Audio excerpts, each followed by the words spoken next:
कांग्रेस और बीजेपी नेताओं के बीच में जुबानी जंग लगातार जारी है। पीसीसी चीफ गोविंद सिंह डोटासरा और टीकाराम जूली ने कोटा में बीजेपी पर जमकर निशाना साधा। इस पर बीजेपी के प्रदेश अध्यक्ष मदन राठौर ने भी पलटवार किया। रिपोर्ट देखिए।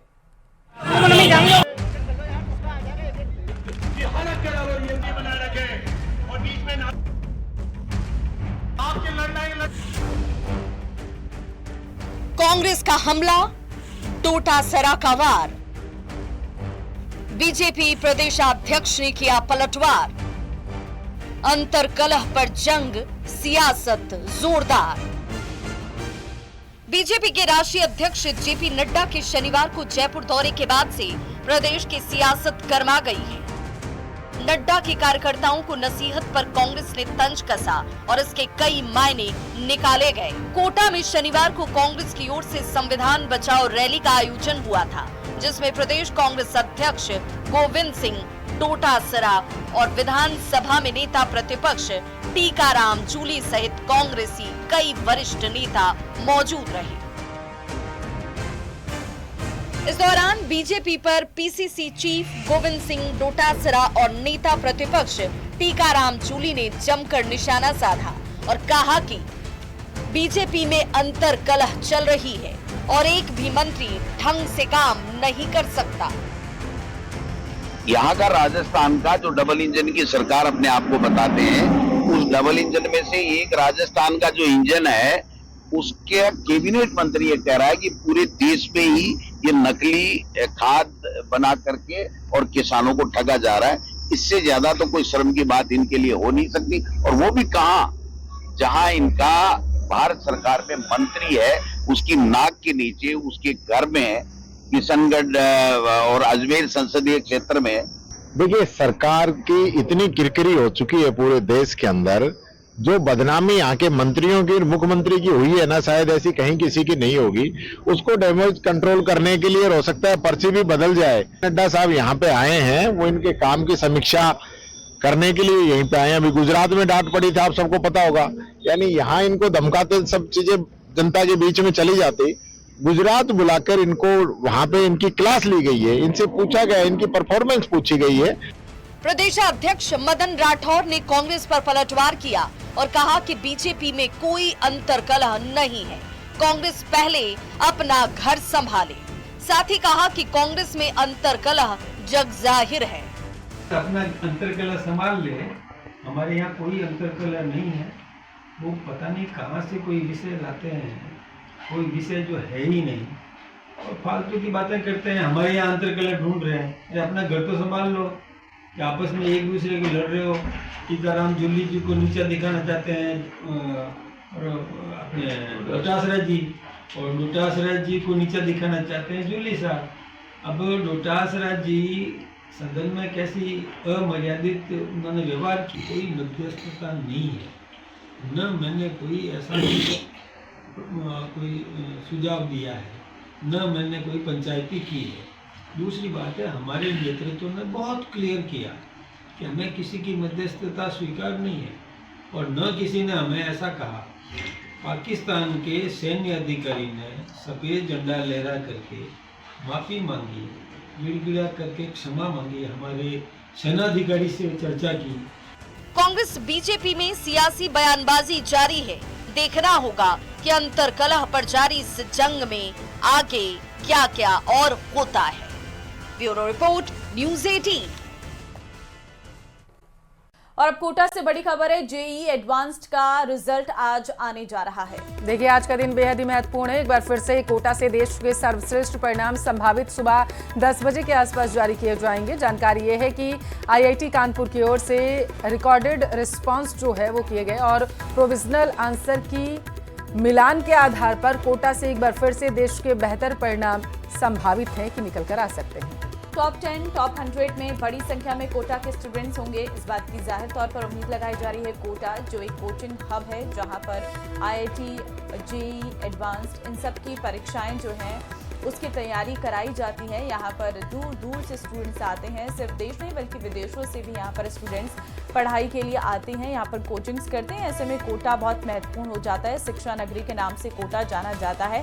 तो आज फिर से देश में एक नया रिजल्ट जेईई एडवांस का आने जा रहा है। अब देखना होगा कि कितने बच्चे इसमें क्वालिफाई करते हैं, कौन टॉप 10, कौन टॉप 100 में रहते हैं और कोटा में किस तरीके से आज रिजल्ट का असर देखने को मिलता है।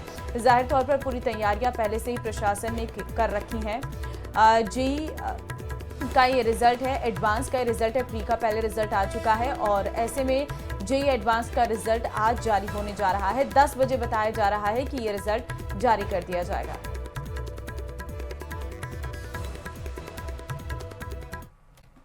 बढ़ते आगे, किशनगढ़ में नकली खाद फैक्ट्रियों पर बड़ा एक्शन देखने को मिला है। ये एक्शन किरोड़ी लाल मीणा के छापेमारी के बाद हुआ। देखिए, 13 फैक्ट्रियों पर सीज की कार्रवाई की गई, जबकि 7 फैक्ट्रियों पर एफआईआर और जांच जारी है। इसमें से 3 फैक्ट्रियां निकली हैं पूरी तरीके से अवैध, बिना लाइसेंस के यहां पर संचालित हो रही थी। देखिए आप।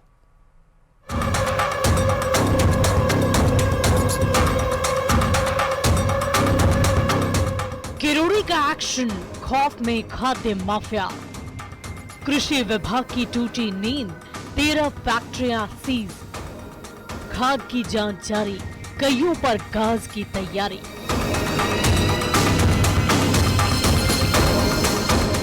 नकली खाद के गोरख धंधे पर किरोड़ी के एक्शन के बाद खाद्य कृषि विभाग की कुंभकर्णी नींद टूटी है।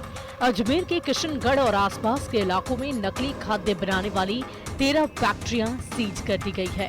वहीं 7 फैक्ट्री मालिकों के खिलाफ एफआईआर दर्ज हुई है।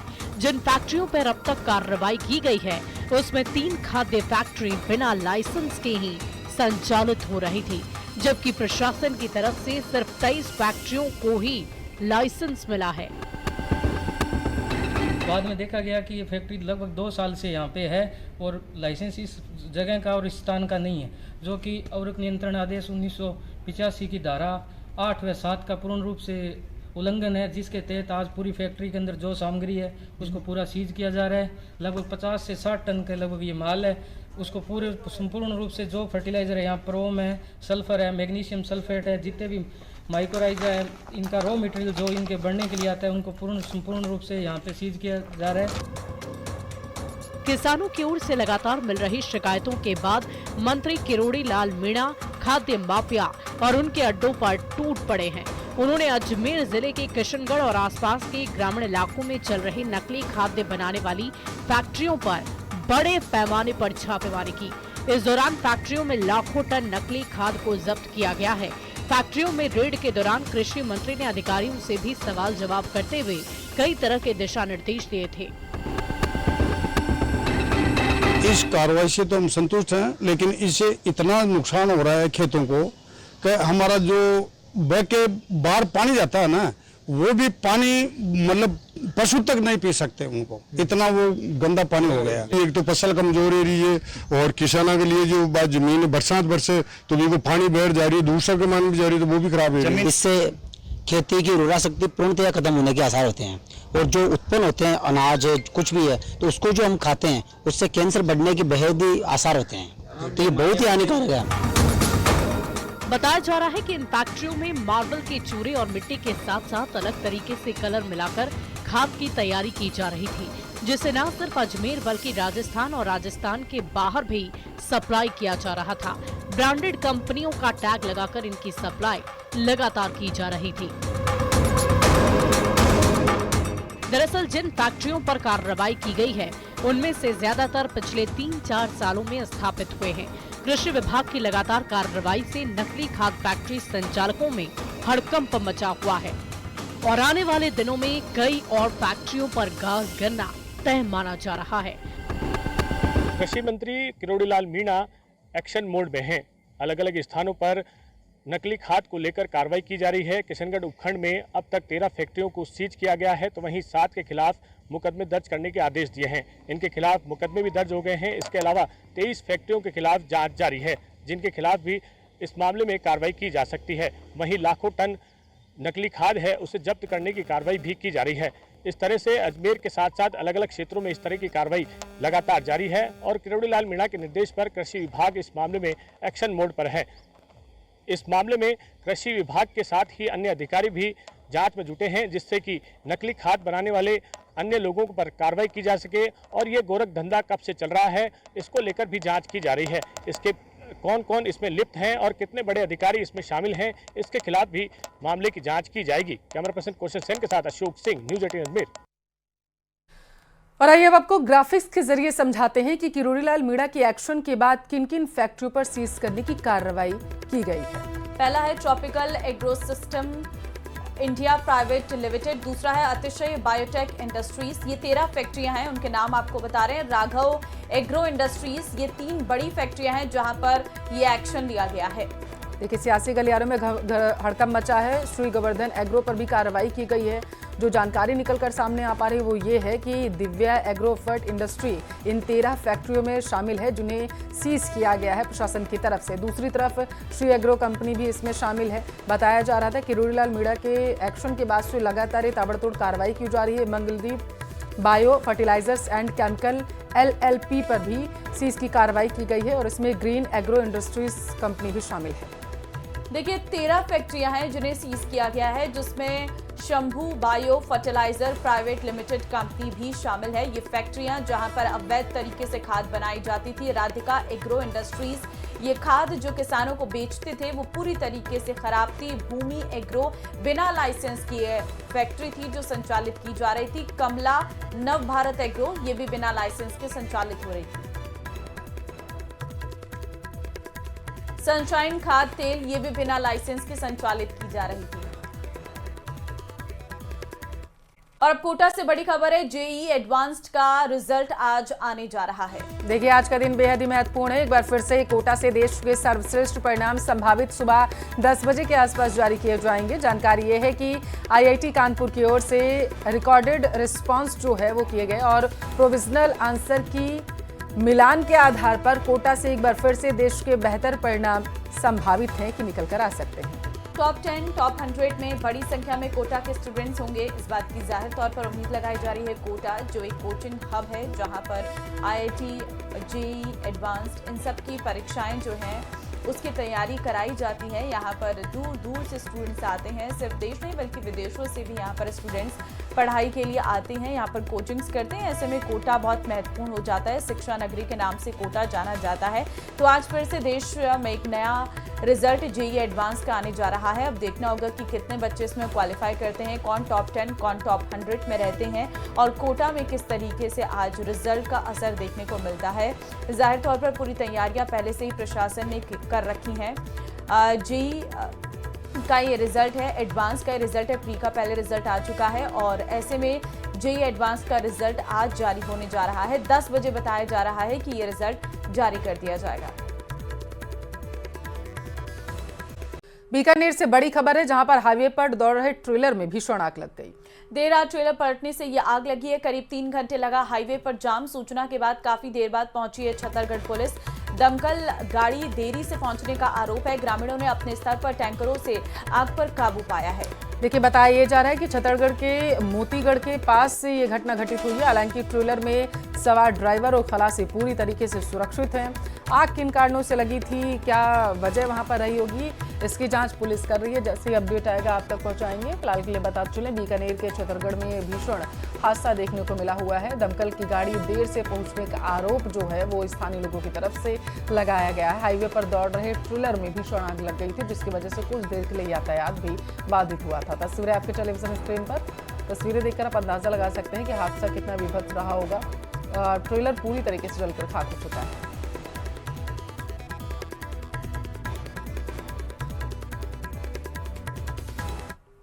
दौसा से बड़ी खबर है जहां पर दूसरे दिन भी शिवम का कुछ पता नहीं चल पाया। मेहंदीपुर बालाजी से लापता हुए छात्र का अभी तक सुराग नहीं लग पाया। रविवार को 15 साल के शिवम प्रजापत के अपहरण की सूचना आई थी। हालांकि सीसीटीवी में बालक शिवम स्वेच्छा से जीप में बैठकर बांदुकी जंक्शन जाता हुआ नजर आया था। 10वीं क्लास में पढ़ने वाले छात्र शिवम को तलाशने के लिए पुलिस की कई टीमें जुटी हुई हैं। छात्र की साइकिल पर एक धमकी भरा पत्र भी मिला है जिसमें लिखा था कि तेरा बेटा मारा गया है। 7:30 बजे के आसपास जो है बताया जा रहा है कि शव मिलेगी और पुलिस ने कहा था कि बच्चे का अपहरण नहीं हुआ है बल्कि स्वेच्छा से जीप में बैठकर वो बांदीकुई की तरफ जाता हुआ दिखाई दिया। देखिए, इस पूरे मामले में लेकर के अलग अलग बयान सामने आ रहे हैं। अलग अलग तरीके से इसे पुलिस देख रही है, तो वहीं दूसरी तरफ परिजनों की राय इससे बिल्कुल जुदा है। हालांकि पूरे मामले की जांच जो है पुलिसकर्मी कर रहे हैं। और ये देखिए, यही वो साइकिल है बताया जा रहा है जो मिली थी, और ये जो पत्र मिला हुआ बताया जा रहा है कि 7:30 बजे के आसपास शव मिलेगा। इस पत्र में ये लिखा हुआ था। हालांकि इस पत्र के मिलने के बाद हड़कंप जरूर मचा हुआ है। पुलिस मामले की जांच कर रही है। तो देखिए, बांदीकुई जंक्शन से ट्रेन में बैठकर दिल्ली, जयपुर और आगरा की तरफ जाने की संभावना है। रविवार दोपहर बाद गुजरी ट्रेनों के आधार पर विभिन्न शहरों में की जा रही है शिवम की तलाश। तो फिलहाल शिवम का अभी तक कोई सुराग नहीं हाथ लग पाया है, लेकिन इसमें अलग अलग बयान भी निकलकर सामने आ रहे हैं। हालांकि पुलिस जहां पर स्वेच्छा से जाने की बात कर रही है, तो वहीं साइकिल से एक नोट मिला है जिसमें कहा गया है कि 7:30 बजे लाश मिलेगी, तेरा बेटा मारा गया। ये जाहिर तौर पर एक नोट है, और इस नोट को देखकर यही लगता है कि ये भी किसी बच्चे के द्वारा ही लिखा गया है, क्योंकि काफ़ी जो हैंडराइटिंग है वो मैच करती हुई नजर आ रही है। लेकिन अब देखना होगा कि ये लेटर क्या है, क्या ये पूरा मामला है, क्या ये साजिश है, अपहरण है, या फिर ये कोई और मामला है।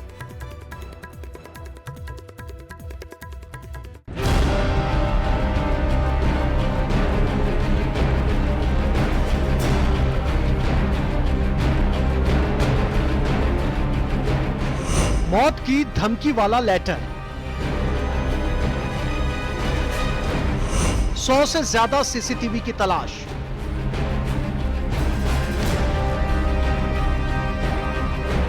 छात्र का अपहरण या साजिश।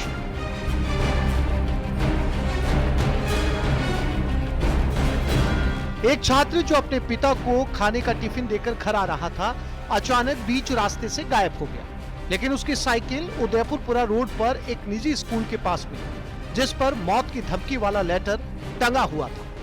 इस तरह का लाल स्केच का पेन, सादा पेपर पर धमकी भरा पत्र मिलने के बाद पुलिस और प्रशासन में हड़कंप मच गया। तुरंत मेहंदीपुर बालाजी थानाधिकारी गौरव प्रधान मौके पर पहुंचे। पुलिस सीसीटीवी खंगालने लगी। 100 से ज्यादा सीसीटीवी खंगाले गए तो पता चला कि छात्र एक जीप में अकेले बैठा हुआ था। पुलिस ने जब जीप वाले से इस बारे में पूछताछ की तो पता चला कि वो बांदीकुई जंक्शन पर ही उतर गया था। सीसीटीवी में भी वो करीब 10:30 बजे जंक्शन के अंदर घुसते हुए नजर आया। उसके कुछ देर बाद वो वापस सिकंदरा रोड पर आता है और आइसक्रीम खाकर वापस बांदीकुई जंक्शन पर चला जाता है। दौसा जिले के मेहंदीपुर बालाजी से बालक शिवम प्रजापत के अपहरण की सूचना के बाद हड़कंप मचा हुआ है। अपहरण के बाद पुलिस ने सीसीटीवी फुटेज खंगाले तो सीसीटीवी फुटेज में बालक शिवम प्रजापत स्वेच्छा से एक जीप में बैठकर मेहंदीपुर बालाजी से बांदीकुई जाता हुआ नजर आया। इसके बाद पुलिस ने बांदीकुई जिस जीप में बैठा था उस जीप के चालक से बातचीत की तो पता चला कि बांदीकुई जंक्शन पर वह उतरा था। पुलिस ने बांदीकुई जंक्शन के सीसीटीवी फुटेज खंगाले हैं तो जो बालक है 10:30 बजे बांदीकुई जंक्शन पर एक बार घुसता है, उसके बाद वापस बाहर निकलता है और आइसक्रीम खाता है और उसके बाद वापस चला जाता है। इधर जैसे ही परिजन मौके पर पहुंचे तो उनका रो रो कर बुरा हाल था। बताया जा रहा है कि छात्र शिवम प्रजापत की उम्र करीब 15 साल है। उसने इसी साल 10वीं बोर्ड की परीक्षा 65% अंकों के साथ पास की है। उसके पिता की मेहंदीपुर बालाजी मंदिर के पास प्रसाद की दुकान है। रोज की तरह वो दुकान पर थे और शिवम उनको टिफिन देने आया था, जिसके बाद से वो लापता हो गया। टीमें लगी हुई है बच्चे की तलाश में। परिजनों को बता दिया गया है कि बच्चे का अपहरण नहीं हुआ है, बच्चा अपनी मर्जी से गया है। परिजन जैसी रिपोर्ट देंगे उसको प्रकरण पंजीबद्ध कर दिया जाएगा, बच्चे की तलाश जाएगी। फिलहाल पुलिस बांदीकुई जंक्शन से जाने वाली ट्रेनों की जांच कर रही है, जिससे शिवम को सकुशल वापस लाया जा सके।